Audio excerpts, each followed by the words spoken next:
चलो today we will start constraint motion. क्या पढ़ाएंगे? Constraint motion. आओ भाई कंस्ट्रेंट मोशन के बारे में बातें करते हैं। कंस्ट्रेंट मोशन क्या है ना। फिर कंस्ट्रेंट मोशन के बाद अपन एनएलएम पढ़ेंगे। कंस्ट्रेंट मोशन, कंस्ट्रेंट मोशन का मतलब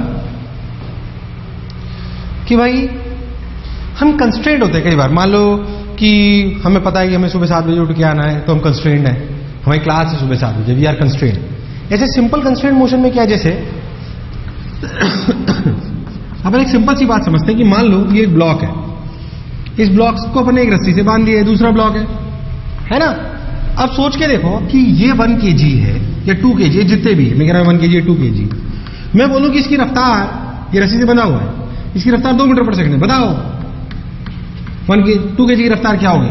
आप बोलोगे सर 2। क्यों बोला तुमने कॉमन सेंस से बोला। आपने क्या करा, आपने बोला कि सर देखो इस पॉइंट की रफ्तार 2 है, तो इस रस्सी के इस पॉइंट की रफ्तार भी 2 है, तो इसकी भी 2 है, तो इसकी भी 2 है, तो इसकी भी 2 है, तो इसकी भी 2 है, तो इसकी भी 2 है, तो इसकी भी 2 है, और इसकी भी 2 है, और इसकी भी 2 है, और इसकी 2 है, तो इसकी भी 2 है। ये जो आपको कॉमन सेंस की बात लग रही थी, ये बेसिकली कंस्ट्रेंट है। ये बेसिकली क्या है? कंस्ट्रेंट। This is constraint. इसे हम कंस्ट्रेंट कहते हैं कि अच्छा ये बंधा हुआ है, सिंपल।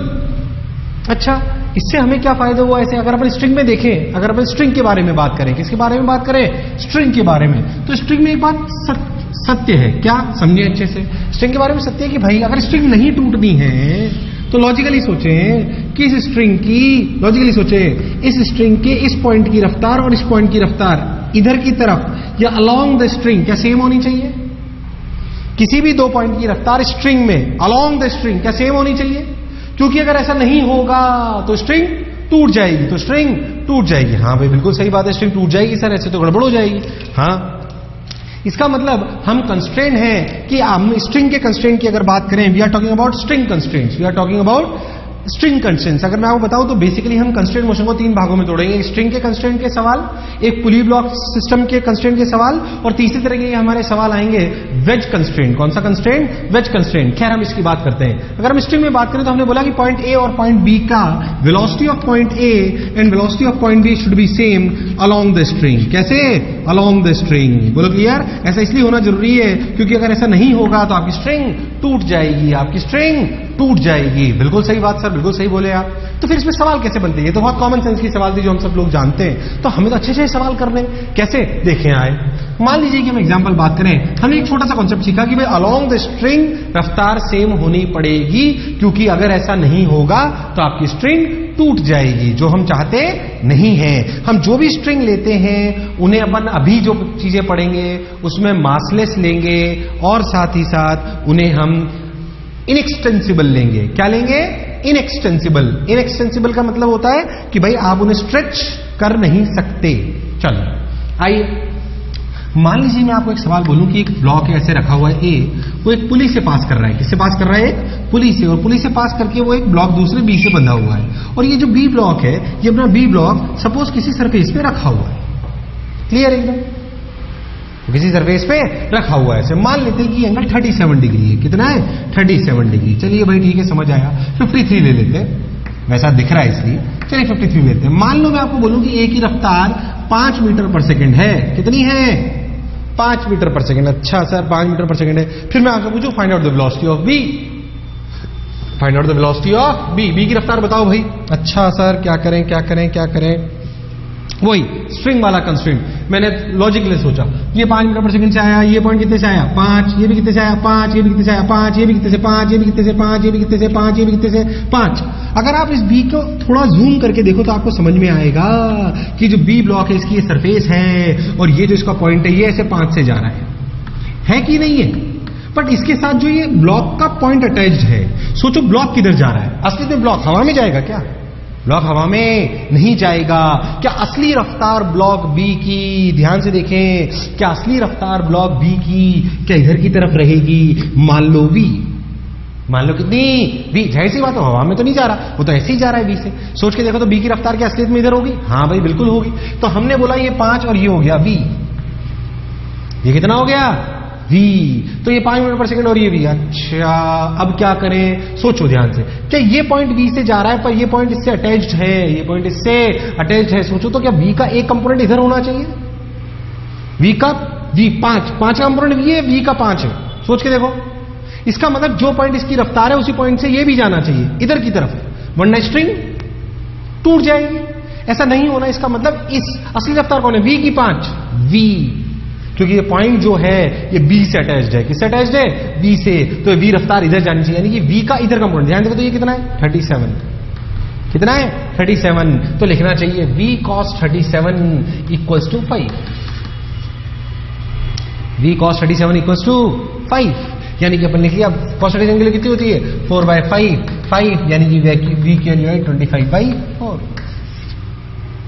25/4, सिंपल कंस्ट्रेंट, ऐसे लिखा जाता है इसको। और देखो इधर देख, एक और सवाल एक और करते हैं, आपको बिल्कुल इसी तरीके आपको क्लैरिटी आएगी। देखो ध्यान से, मान लो मैं आपको बोलूं कि इसी तरह का एक सवाल और करते हैं। मान लो कि ऐसे देखो, आपको क्लैरिटी आ जाएगी। देखो मान लो कि ऐसे कोई कॉलर है, अटका हुआ है ऐसे कुछ देखो ऐसे ढंग से, ऐसे पुली से बंधा हुआ है, ये पुली ऐसे और ये ब्लॉक ऐसे लटका हुआ है।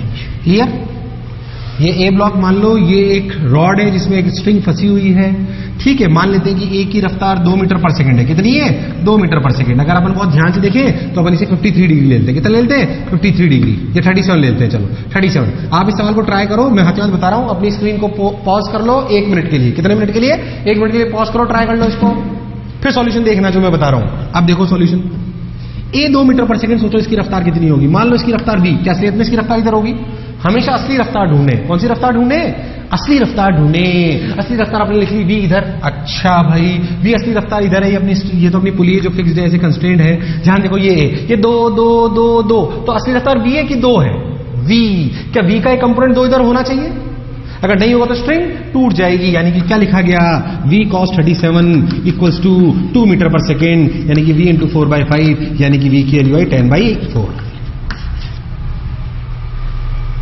बोलो थोड़ा थोड़ा क्लियर हुआ, पक्का।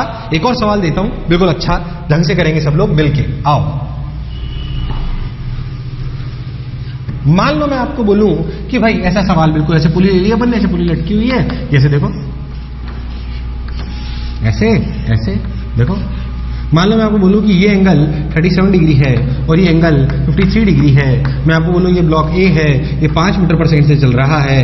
मैं आपसे बोलूं बताओ बी की रफ्तार क्या होगी। क्या अभी भी अपन स्ट्रिंग का कंस्ट्रेंट लगा सकते हैं, अपन कौन सा कंस्ट्रेंट लगा सकते हैं, स्ट्रिंग का। चलो सब लोग अपनी स्क्रीन को पॉज कर लो 2 मिनट के लिए। कितने मिनट के लिए, 2 मिनट के लिए। रोक के फिर सुने, अब सुने।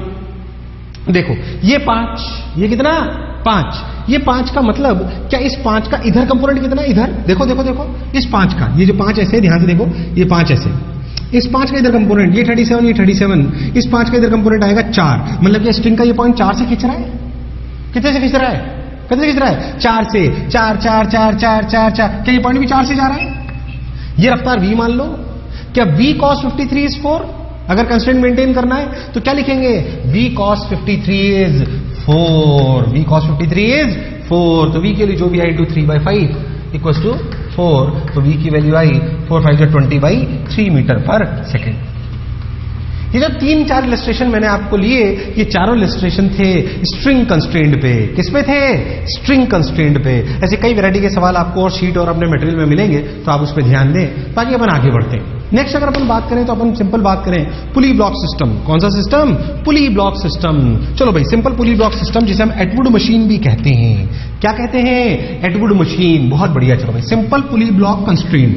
देखो कैसे भाई, आओ विचार करते हैं, सब मिलके करते हैं। आओ इधर देख ध्यान से। मान लो हम सिंपल पुली ब्लॉक सिस्टम्स पे ध्यान दें। अगर हम सिंपल पुली ब्लॉक सिस्टम पे ध्यान दें, हम जो सिंपल पुली जानते हैं उसमें तो कोई खास बात नहीं है, सब लोग बहुत अच्छे से उसको मानते हैं कि मान लो ये पॉइंट ए, ये बी और अपनी स्प्रिंग और ये कंस्ट्रेंट, इसे हम एटवुड मशीन कहते हैं। क्या कहते हैं, एटवुड मशीन। मान लो ये 4 मीटर पर सेकंड से आ रहा है, तो आप सब लोग बिना सोचे समझे क्या, आप बचपन से जानते हैं कि ये रफ्तार 4 मीटर पर सेकंड होगी। लॉजिक वही है, ये 4 4 4 4 4 4 4 4, क्या ये ऊपर 4, again it's spring constraint. Basically pulley block constraint is again a version for extended version for pulley block system. वहीं से अपन उस रिलेशन को निकालेंगे। चलो ठीक, बहुत बढ़िया सा। अगर हम बहुत लॉजिकली सोचें, मान लो मैं एक सवाल लेता हूं। कैसा सवाल, सुने। हमें बोला जाए कि पुली भी चल रही है 2 मीटर पर सेकंड से। हमें बोला जाए कि ये ए ब्लॉक नीचे जा रहा है 4 मीटर पर सेकंड से, और हमें पूछा जाए बताओ बी की रफ्तार क्या होगी। अब थोड़ा विचार वाली बात है। पर एक बात अभी तक भी तय है कि कुछ भी हो लेंथ ऑफ स्ट्रिंग चेंज नहीं होगी। लेंथ ऑफ स्ट्रिंग चेंज या कुछ भी हो, चाहे पुली चल, कोई भी चल, कुछ भी हो, लेंथ ऑफ स्ट्रिंग चेंज नहीं होगी। बिल्कुल सही बोल रहे हो सर आप, बिल्कुल बढ़िया एकदम। अब क्या करें? अगर ये बात सच्चाई है तो कुछ मैथमेटिकल बात को देखें। ये वैल्यू मान लें x1, ये वैल्यू मान लें x2। अगर हम बहुत ध्यान से देखें तो x1 plus x2 equals to constant. x1 plus x2 equals to constant. क्यों? क्योंकि लेंथ ऑफ द स्ट्रिंग कभी भी चेंज नहीं हो रही। अगर आप ध्यान दें तो dx1 बाई dt डिफरेंशिएट कर दिया, dx2 by dt equals to constant यानी कि 0। ये कभी चेंज नहीं होता।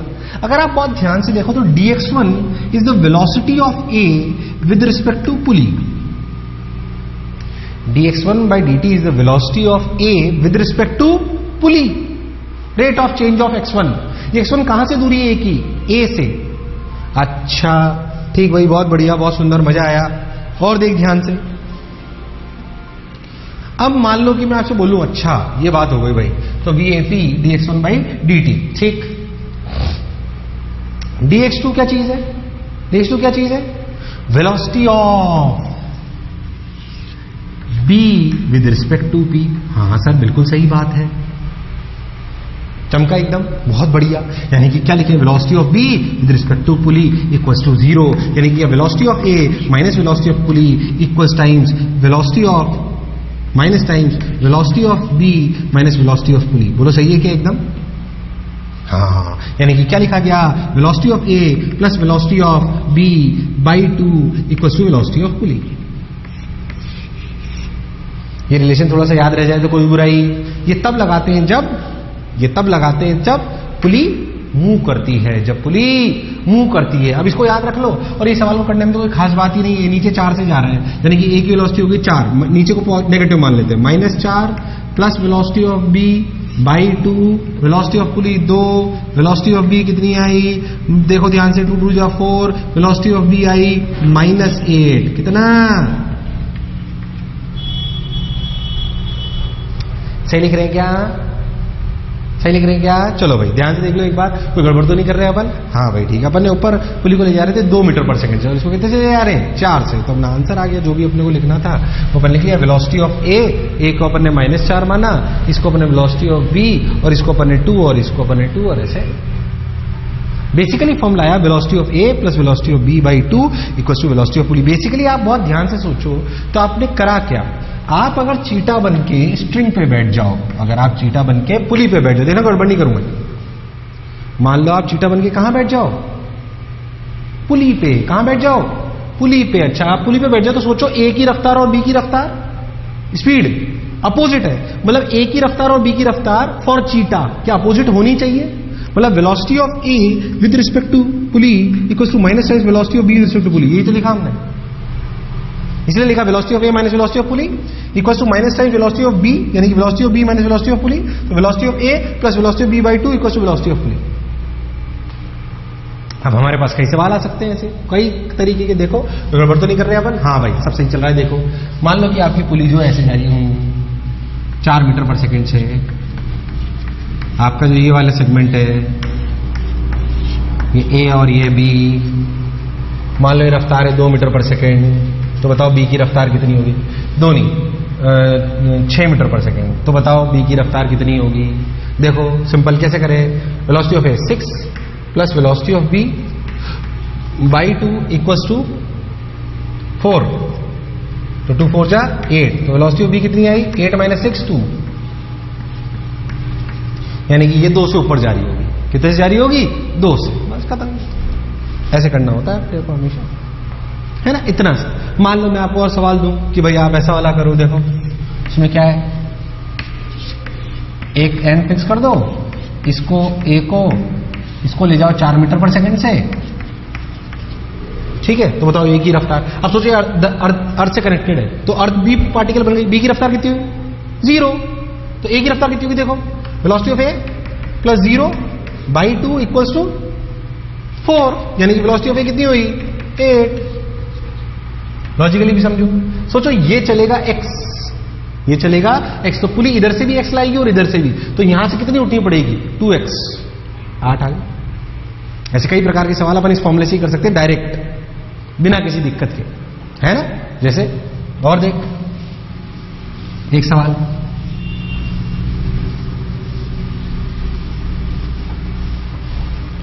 देखो कैसे, मान लो मैं आपको एक सवाल बना दूं, देखो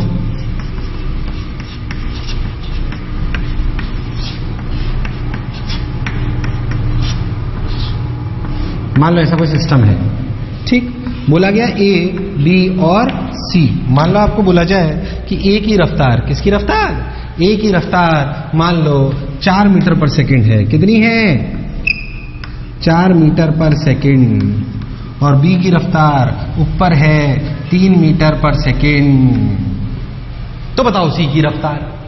अब देखो अगर ए की रफ्तार 4 है, क्या इस पुली की निकाल सकते हो फॉर्मूला लगा के? हाँ, कैसे? पहले तुम लोग 1 मिनट स्क्रीन को रोक लो, 2 मिनट सवाल खुद ट्राई करो, फिर सॉल्यूशन देखना, है ना। अब देखो 4 मीटर पर सेकंड, 3 मीटर पर सेकंड, देखो ये 4, तो पुली की रफ्तार कितनी, velocity of A 4 + 0/2 equals to 4 + 0/2 equals to velocity of pulley, यानी कि पुली की रफ्तार आई 2 नीचे के ऊपर, क्योंकि मैंने नीचे पॉजिटिव माना इसलिए 2 नीचे, पुली नीचे आ रही है 2 मीटर पर सेकंड से, ओके, ये 2 से नीचे आ रही है तो ये पुली 2 से ऊपर जा रही है। क्या आप इस पुली में फॉर्मूला लगा सकते हो, ऊपर पॉजिटिव मान लो, तो 2 = 3 प्लस वेलोसिटी ऑफ c/2, 2 2 जा 4, 4 - 3 vc की वैल्यू 1 मीटर पर सेकेंड। देख लो कैलकुलेशन में गड़बड़ नहीं करिए, बाकी कंसेप्चुअली सब कुछ सही है, पक्का। अब सोचो मैं ऐसे पुली के बहुत सारे सवाल बना सकता हूं क्या? कोई खास बात नहीं है उसमें, क्या है, नॉर्मल फिनोमेना है, सवाल करते जाएंगे आगे बढ़ते जाएंगे, सवाल करते जाएंगे और आगे बढ़ते जाएंगे, बहुत बढ़िया। अब ये तो पुली के सवालों की बात हुई, किसकी बात हुई, पुली के सवालों की।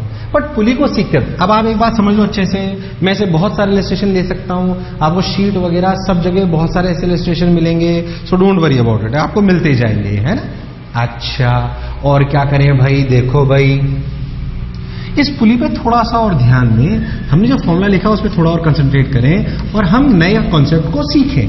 मान लो ये ए ये बी, मैंने बोला रियलिटी में कि velocity of A with respect to B equals to minus times velocity of, sorry, velocity of A with respect to pulley equals to velocity of B with respect to pulley, that is what we have written.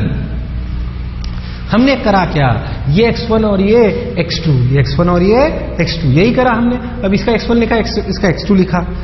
अच्छा, अब अगर हम बहुत ध्यान से देखें तो हमें एक चीज क्लैरिटी से समझ में आएगी। क्या देखेंगे कि ये पॉइंट और ये पॉइंट x1 को कंस्टिट्यूट करता था और ये पॉइंट x2 को कंस्टिट्यूट करता था। तो इस पॉइंट की रफ्तार और इस पॉइंट की रफ्तार इज रिस्पॉन्सिबल फॉर dx1/dt, है कि नहीं? और इस पॉइंट की रफ्तार और इस पॉइंट की रफ्तार कंस्टिट्यूट फॉर dx2/dt। कहा तो हमने बेसिकली यही था, dx1/dt plus dx2/dt equals to 0, यही करा था।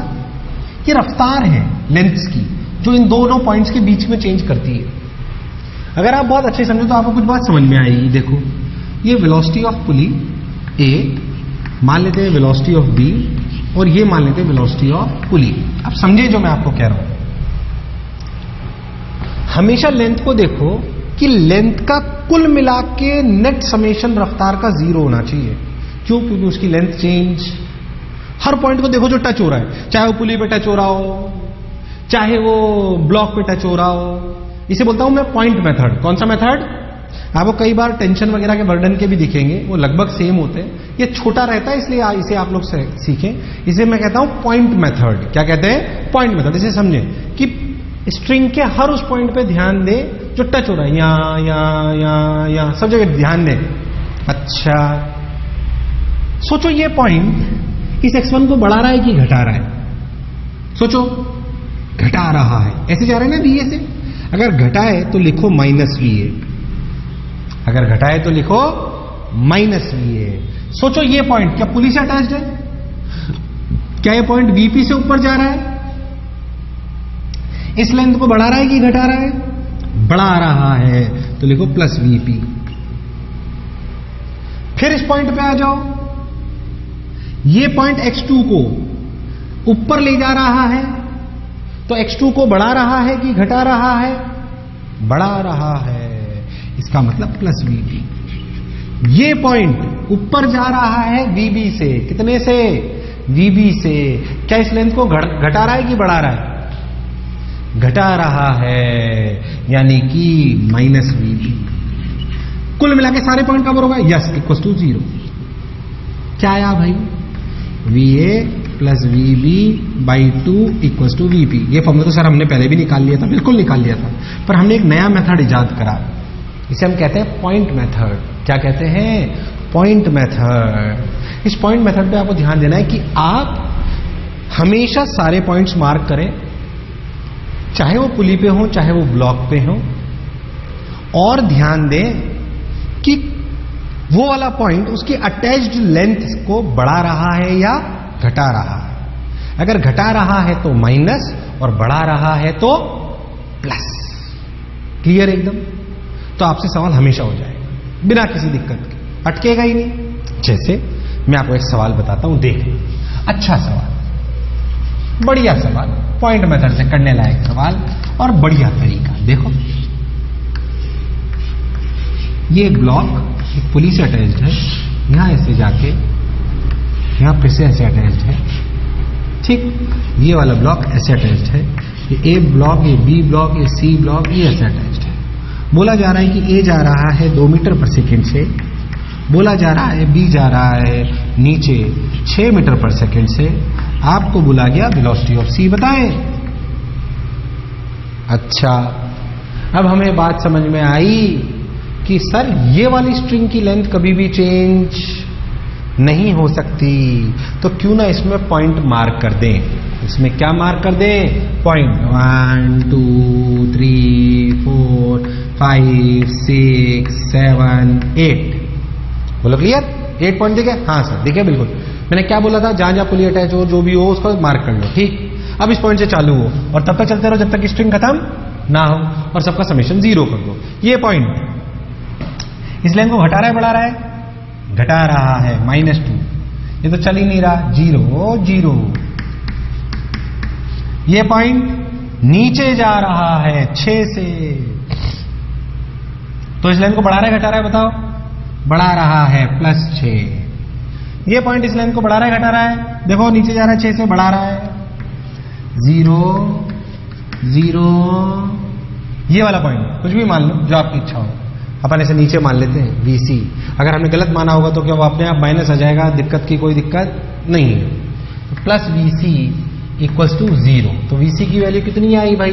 VC की वैल्यू 6 6 12 और -2, 12 में से -2 गया तो 10, यानी कि VC की वैल्यू -10।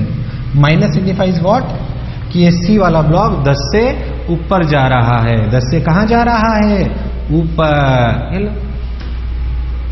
कंस्ट्रेंट, क्या चीज? कंस्ट्रेंट। बहुत बढ़िया, बहुत सुंदर, वाह वाह। आओ और देखते हैं और बात।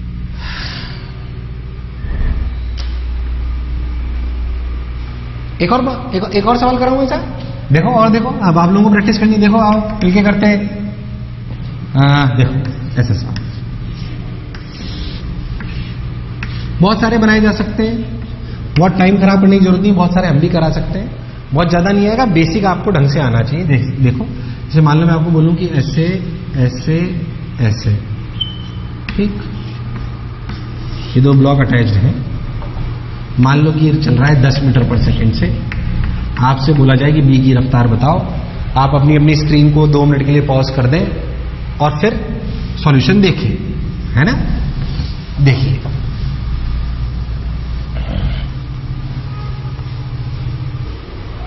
हाँ भाई, तो 10 मीटर पर सेकेंड ए और बी, ए और बी। चलो भाई बहुत बढ़िया। अब 10 मीटर पर सेकेंड ए और बी, ये निकालना है अपने को वेलोसिटी ऑफ बी। ठीक भाई, क्या करें? वही कंस्ट्रेंट, अपन पॉइंट मार्क करें जैसे मैंने आपको सिखाया। देखो ये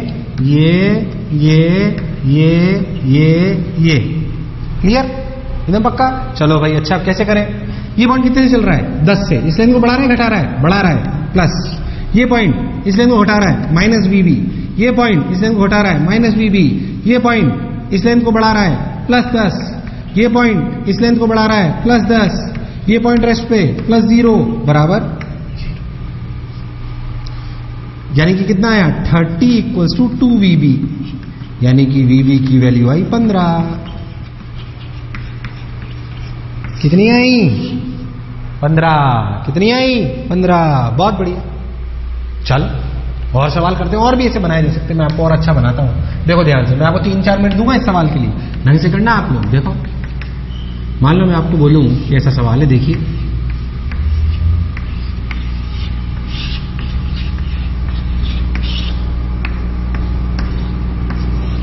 मान लीजिए बी और ये ए, ठीक। मान लीजिए ए आ रहा है 4 मीटर पर सेकंड से, आपसे पूछा जाए बी की रफ्तार बताइए, आपसे बोला जाए बी की रफ्तार बताइए, ठीक है। चालू जाते हैं अपन सब लोग, चलो स्क्रीन रोक दो और 2-3 मिनट का ब्रेक लो, मतलब ट्राई करो 2-3 मिनट तक सवाल को, फिर सॉल्यूशन देखना। देखो सॉल्यूशन देखो, ए और बी 4 मीटर पर सेकंड, वही कंस्ट्रेंट, ये। इस वाले सवाल में मैं 0 को नहीं लिखूंगा क्योंकि वो हमें समझ में आता है। मान लेते हैं कि रफ्तार बीबी ऊपर है, मान लेते हैं कि बीबी रफ्तार ऊपर है। चलो ये पॉइंट बढ़ा रहा है घटा रहा है, बढ़ा रहा है 4, 0 0, ये पॉइंट ऊपर जा रहा है घटा रहा है, -VB, 0 0, -VB 0 = 0, यानी कि 4VB = 4, यानी कि VB = 1,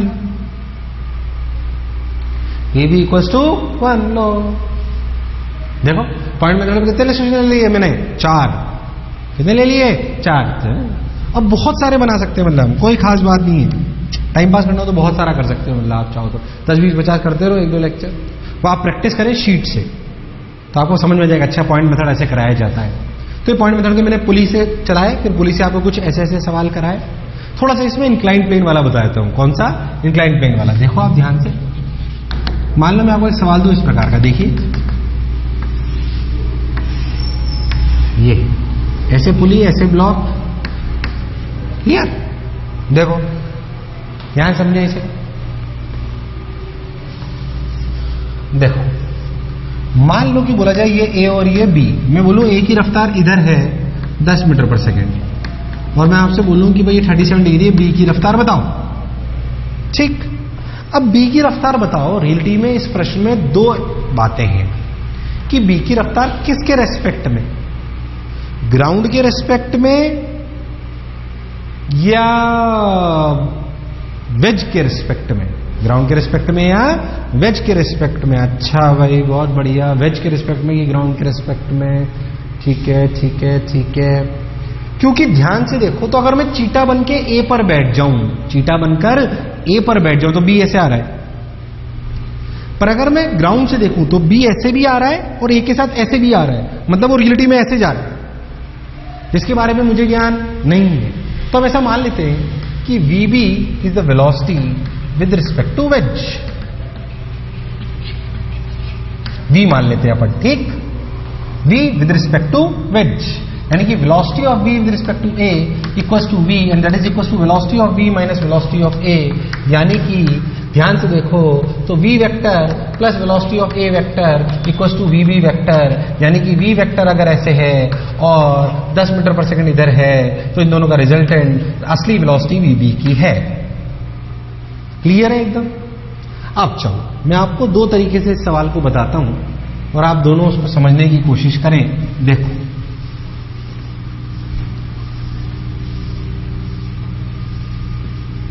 देखिए, आइए अगर आप बहुत अच्छे से देखो तो इस V के दो कंपोनेंट है, एक 10 और एक ये V।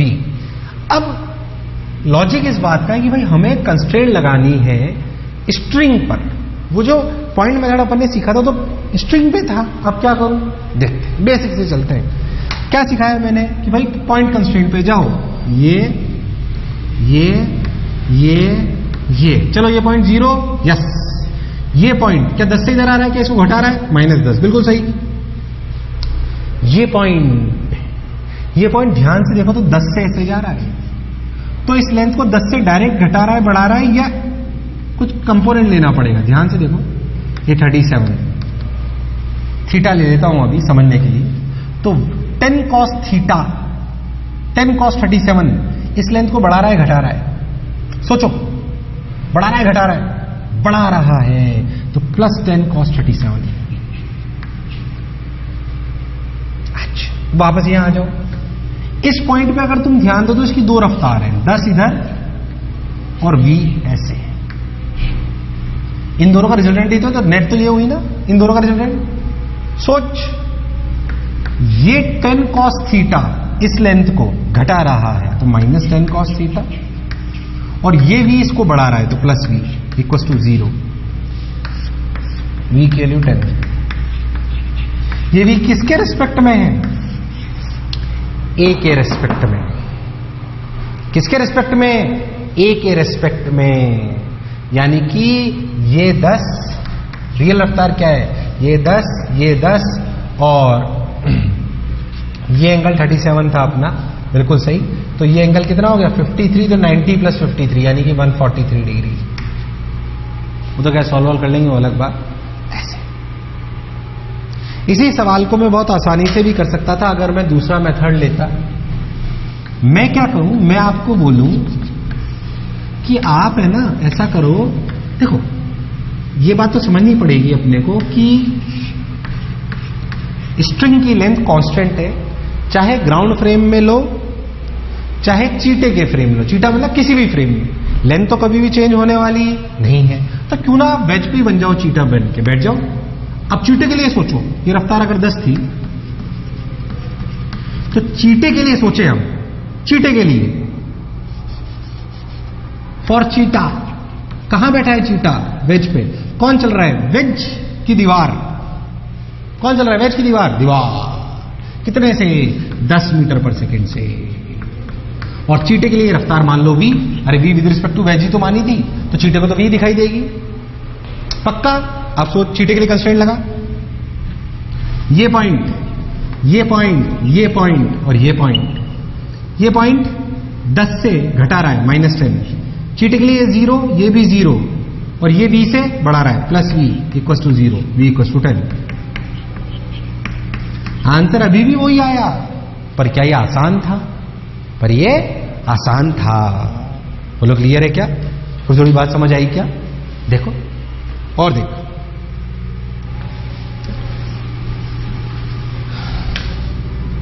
मान लो मैं आपको बोलूं इसी सवाल को थोड़ा ऐसे करो।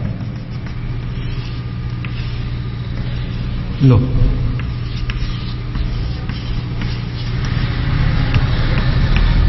ये ए ब्लॉक, ये बी ब्लॉक। देखो मैं बोलूं ए इधर आ रहा है बी रफ्तार से, बताओ इसकी, या 10 मान लो, जो आपकी इच्छा मान लो। ये एंगल थीटा बेटा लेते हैं, इसकी रफ्तार मान लेते 10। आपसे पूछेगा बी की क्या रफ्तार होगी? मैं बी की रफ्तार मान लेता हूं B with respect to wedge. क्या अब अपन चीटा वाला इस तरीका अपनाएं? बिल्कुल। चलो भाई, मैं तो चीटा वाला ही अपनाऊंगा सर। देखो चीटे पे अगर बैठ जाऊं चीटा तो कौन चलेगा? दीवार की वेज, दीवार। देखो ठीक, ए, ये बी, ये बी। चीटे के लिए दीवार चल रही है 10 से और चीटे के लिए चल रही है 20 से, और पुली चलेगी नहीं, यहां से चालू हो। ये तो 0, ये पॉइंट क्या 10 से इधर आ रही है दीवार तो माइनस 10। ये इधर जा रही है पर लेंथ इधर है तो कोई मतलब नहीं है। ये भी 0, ये भी 0, ये फिर से क्या माइनस 10? बिल्कुल, ये 0, ये 0 और वो प्लस v। v की वैल्यू 20। ये टफ सवाल हो गया। अगर आप इसे ग्राउंड फ्रेम में करते तो क्या सवाल और टफ हो जाता? हमने इसे चीटा फ्रेम में कर लिया। कौन से फ्रेम में कर लिया? चीटा। चलो उतार लो अच्छे से, स्क्रीन पॉज करके उतार लो। चलो अब अगर अपन बहुत ध्यान से देखें तो सोचें कि ये अपनी थी पॉइंट मेथड। कौन सा था? Point method. एक और तीसरी वैरायटी इनमें आती है, इसे हम बोलते हैं वेज कंस्ट्रेंट। क्या बोलते हैं? Wedge constraint. देखो भाई वेज कंस्ट्रेंट क्या होती है, इधर देखो। वेज कंस्ट्रेंट वेज कंस्ट्रेंट आपको बात समझ में आ जाएगी अगर आप बहुत बेसिक से इसको एनालिसिस करेंगे। तो कैसे, मैं आपको सब बताता हूं कि एक सवाल के थ्रू करते हैं। रोडो का अच्छा सवाल है, वहीं से अपन समझते हैं, वो क्लैरिटी आ जाएगी। मान लो कि एक वेज है, ठीक, इसमें एक ऐसे फिक्स्ड रॉड रखी हुई है, ऐसे, ये देखो, ये एक ऐसे वेज है, ये एंगल थीटा है। सोचो इसमें एक रॉड रखी हुई है ऐसे, ठीक, ये है बी। अब हो क्या रहा है कि ये वेज नीचे गिर रही है। जब ये वेज नीचे आएगी मान लो V1 से, और ये इधर जाएगी V2 से, लॉजिकल है। तो इस V1 V2 में रिलेशन पूछा जाता है, इस V1 V2 में रिलेशन पूछा जाता है। हमें एक बात बिल्कुल लॉजिकली समझ में आती है कि मैं अगर इस सेगमेंट को देखूं, इसको जूम करके, जहां दोनों टच हो रहे हैं, तो देखो ये पॉइंट है जो B पर है, ये कितने से नीचे आ रहा है, V1 से। अच्छा, और ये पॉइंट है जो है A पर, जो इधर जा रहा है V2 से। पर एक बात सत्य है कि चूंकि ये दोनों सॉलिड मटेरियल के बने हुए हैं, वेज और ये, तो ये बात हमें समझ आती है कि रियलिटी में इनकी वेलोसिटी इस लाइन के अलोंग, यानी कि perpendicular to the contact surface, same होनी चाहिए। वरना ये वाला पॉइंट इसमें घुस जाएगा या ये इसमें घुस जाएगा, जो कि प्रैक्टिकली पॉसिबल नहीं, जो कि प्रैक्टिकली पॉसिबल नहीं है। अच्छा, प्रैक्टिकली पॉसिबल नहीं है, बात तो सही है, क्योंकि अगर इस पॉइंट की रफ्तार इधर और इस पॉइंट की रफ्तार इधर, इस पॉइंट की रफ्तार अगर ज्यादा हो गई तो इसमें अंदर घुस जाए, जो कि पॉसिबल नहीं है। इसका मतलब क्या करा जाए, देखो सोचो, ये थीटा, यहां से लिखना चालू करते, देखो ये थीटा, ये थीटा, तो ये 90 माइनस थीटा, तो ये थीटा, तो ये 90 माइनस थीटा। बोलो सही है क्या? देखो V1 का इधर कंपोनेंट कितना, V1 cos theta equals to V2 sine theta. ये दोनों अलोंग दिस बराबर होने चाहिए। कॉन्सेप्ट क्या है कि component of velocities perpendicular to the contact surface, component of velocities perpendicular to the contact surface should be equal, should be parallel में रफ्तार हो सकती है, but perpendicular to the contact surface कैसी होनी चाहिए, बराबर। कैसी होनी चाहिए, बराबर। तभी आप ऐसा कर पाओगे, वरना कर पाना पॉसिबल नहीं है। क्लियर, पक्का? चलो 2 मिनट उतारो इसको, स्क्रीन पॉज करो, 2 मिनट उतार लो। ठीक ठीक, चलो उतार लिया। अब देखो अनदर एग्जांपल, इसी का सेकंड वर्जन, देखो कैसे।